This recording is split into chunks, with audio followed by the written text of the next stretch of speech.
జనసేన నాయకులు పవన్ గారు ప్రజాగళంలో భాగస్వాములయ్యేందుకు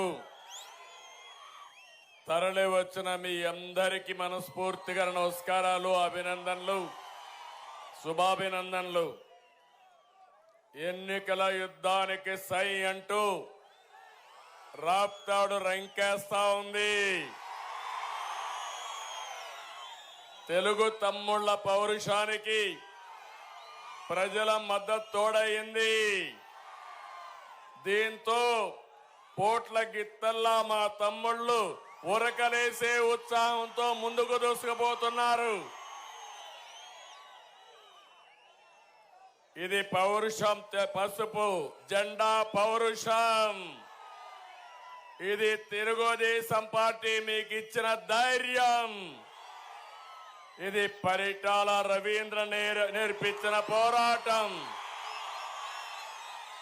దీనికి తిరుగుండదు, ఎదురుండదు. అడ్డం వస్తే తొక్కుకుంటా పోతాం తప్ప నిలిపే సమస్య లేదు. ప్రజల కోసం, నమ్మిన సిద్ధాంతం కోసం తన ప్రాణాన్ని ఇచ్చిన నా సోదరుడు పరిటాల రవీంద్ర గారిని ఒకసారి స్మరించుకుంటూ ఆయన అనుబంధాన్ని ఒకసారి గుర్తు చేసుకుంటూ ఈ సభ మొదలు పెడుతున్నాను. తమ్ముళ్ళు, ఒక విషయం, మంచి మధ్యాహ్నం ఎవరు ఈ సాహసం చెయ్యరు. అయితే నేను ఈ సాహసం ఎందుకు చేశానంటే, మధ్యాహ్నం కూడా మీటింగ్లు ఎందుకు పెట్టానంటే సమయం లేదు. బాలకృష్ణ చెప్పినట్టు సమయం లేదు మిత్రమా. 46 రోజులే ఉంది.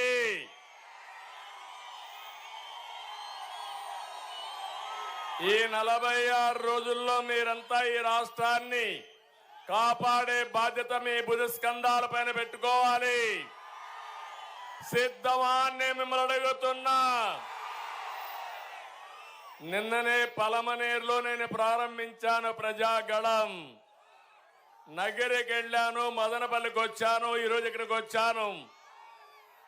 మన ప్రజాగళం ఎక్కడ చూసినా సూపర్ డూపర్ హిట్ అవుతా ఉంది. మనమంతా సిద్ధం. ఎక్కడ చూసినా ఫ్లాప్ షో అయిపోయింది. నేను అడుగుతున్నా జగన్మోహన్ రెడ్డిని, వైఎస్ఆర్ కాంగ్రెస్ నాయకుల్ని, ఒక్కసారి రండి, రాప్తాడులో మీటింగ్ పెట్టండి. ఈ ఎండలో మీటింగ్ పెట్టి మీ కార్యకర్త కూలి జనాలు ఒక్కరోజు ఉంటే, ఒక్క నిమిషం ఉంటే అప్పుడు ఆలోచిద్దాం మీ కథ అంతా. డబ్బులిచ్చి తాగించి బస్సులు పెట్టి బిర్యానీలు ఇచ్చి అయినా మనుషులు రావడం లేదు. ఏం తమ్ముళ్ళు, అయిపోయింది. వైఎస్ఆర్ కాంగ్రెస్ పార్టీ ఒక ఫ్లాప్ షో. అవునా కాదా? అందుకే నేను మిమ్మల్ని అందరినీ కోరుతున్నా, ఈరోజు వచ్చే ఎన్నికలు రాష్ట్రానికి అత్యంత కీలకం. అందుకే 3 పార్టీలు కలిసి బరిలోకొచ్చాం. మేము కలిసింది మా కోసం కాదు, రాష్ట్రం కోసం, 5 కోట్ల ప్రజల భవిష్యత్తు కోసం కలిసాం. దెబ్బతిన్న రైతాంగం కోసం, మీ బిడ్డల ఉద్యోగాల కోసం కలిసి అడుగులేస్తున్నాం. మహిళల రక్షణ కోసం, బడుగు బలహీన వర్గాల ఆత్మ గౌరవం కోసం కలిసి బరిలోకి దిగాం. విధ్వంసమైన రాష్ట్రాన్ని పునర్నిర్మాణం కోసం మాకు మద్దతిమ్మని మిమ్మల్ని అందరినీ కోరుతున్నా. ప్రజాగళాన్ని నిపించడానికి నేను మీ ముందుకు వచ్చాను. మీ ఉత్సాహం చూశాను. ప్రజా ప్రభుత్వం కోసం ప్రతి ఒక్కరూ ముందుకు రావాల్సిందిగా ఈ రాప్తాడు ద్వారా రాష్ట్ర ప్రజానికానికి విజ్ఞప్తి చేస్తున్నా. నిన్న వరకు బెదిరించారు, కేసులు పెట్టారు. ఇప్పుడు ఎవ్వరూ భయపడక్కర్లేదు. ఎన్నికల కమిషన్ వచ్చింది. ఒకటే చెప్తున్నా, మీ ప్రాణానికి నా ప్రాణం ఇచ్చి ప్రజాస్వామ్యాన్ని కాపాడుకుందాం. ప్రభుత్వం దిగాలి, జగన్ ఇంటికి వెళ్ళాలి, ఈ రాష్ట్రం బాగుపడాలి. అవునా కాదా అని మిమ్మల్ని అడుగుతున్నా. తమ్ముళ్ళు, నేనేదో మిమ్మల్ని రెచ్చగొట్టే ప్రయత్నం చేయడం లేదు. ఆడబిడ్డలు మీ అందరూ గుర్తుపెట్టుకోవాలి, 5 సంవత్సరాల్లో మీరేం కోల్పోయారు, ఎంత నష్టపోయారు అనే విషయం మీరందరూ ఆలోచించుకోవాల్సిన అవసరం ఉంది. ఒక అహంకారి విధ్వంసంతో రాష్ట్రాన్ని లూటీ చేసి ఈ పేదలను నిరుపేదలు చేసిన దుర్మార్గుడి కథ అంతు తెలిసి అంతు చేసి సమయం ఆసన్నమైందా లేదా అని మిమ్మల్ని అడుగుతున్నా. అడుగడుగునా విధ్వంసం, వ్యవస్థలన్నీ పతనం. మాట్లాడితే కేసులు, ఒక సైకో ప్రవర్తన. కడాన జగన్మోహన్ రెడ్డి ఒక సైకో అయితే ఇక్కడ కూడా ఒక పిల్ల సైకో ఒకడు తయారయ్యాడు. నేను మిమ్మల్ని అందరూ అడిగేది, ఫ్యాన్కు ఓటేశారా 2019లో? వేసిన దానికి మీరంతా ఫ్యాన్ కూరేసుకునే పరిస్థితికి వచ్చారు ఈరోజు. అవునా కాదా అని అడుగుతున్నా. 5 విషయాలు చెప్తున్నా, శ్రద్ధగా వినండి. మీ ఇంట్లో చర్చ చేయండి. నేను చెప్పేది వాస్తవమైతే నాతో కలిసి రండి. ప్రజల బాగు కోసం, ఈ రాష్ట్ర భవిష్యత్తు కోసం చెప్తున్నాను. ఒక విషయం మీరు చూస్తే, మీ అందరి ఇంట్లో కరెంట్ ఉందా లేదా? కరెంటు వాడుతున్నారా లేదా? కరెంటు అవసరం ఉందా లేదా? ఎన్నికల ముందేం చెప్పాడు? కరెంటు ఛార్జీలు తగ్గిస్తాడా లేదా? తల్లి తగ్గిస్తాడా లేదా?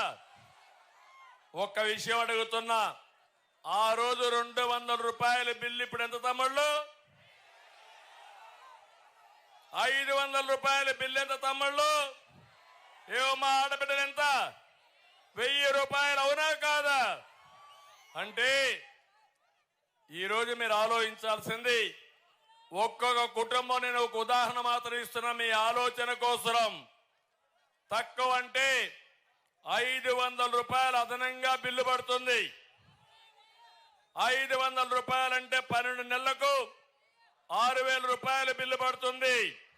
5 ఏళ్లలో 30,000 రూపాయలు. 500 రూపాయలు లెక్కేసుకుంటే మీరు నష్టపోయారు. ఇంకా ఎక్కువైతే ఇంకా ఎక్కువ. ఇది కనీసం మినిమంలో మినిమం నేను చెప్పాను మీకు. నేను అందుకే ఒక మాట చెప్తున్నాను.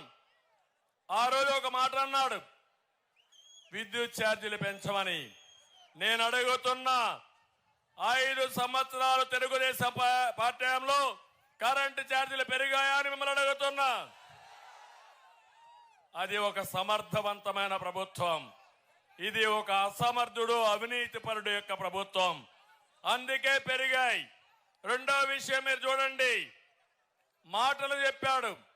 9 సార్లు బాధుడు కరెంటు పైన. పెంచాడా లేదా?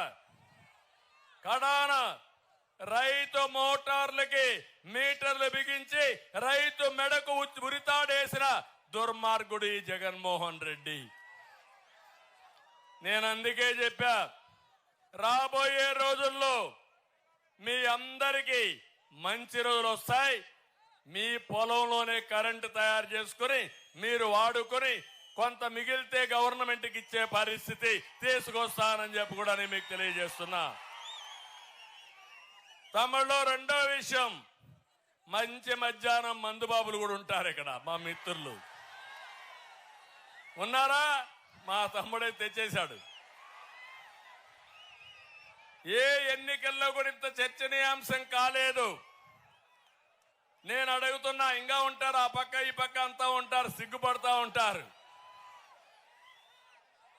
ప్రతి ఒక్కరు రోజంతా కష్టపడి సాయంత్రం అయితే ఒక పెగ్గేసుకుని శారీరక బాధలు మర్చిపోయి మళ్ళా మరుసటి రోజు పనిచేయాలనుకుంటారు. అవునా కాదా? మీ బలహీనతే జగన్మోహన్ రెడ్డి బలం. ఒక వినూత్నమైన ఆలోచన వచ్చింది ఆయనకి. అందుకే ధరలు పెంచితే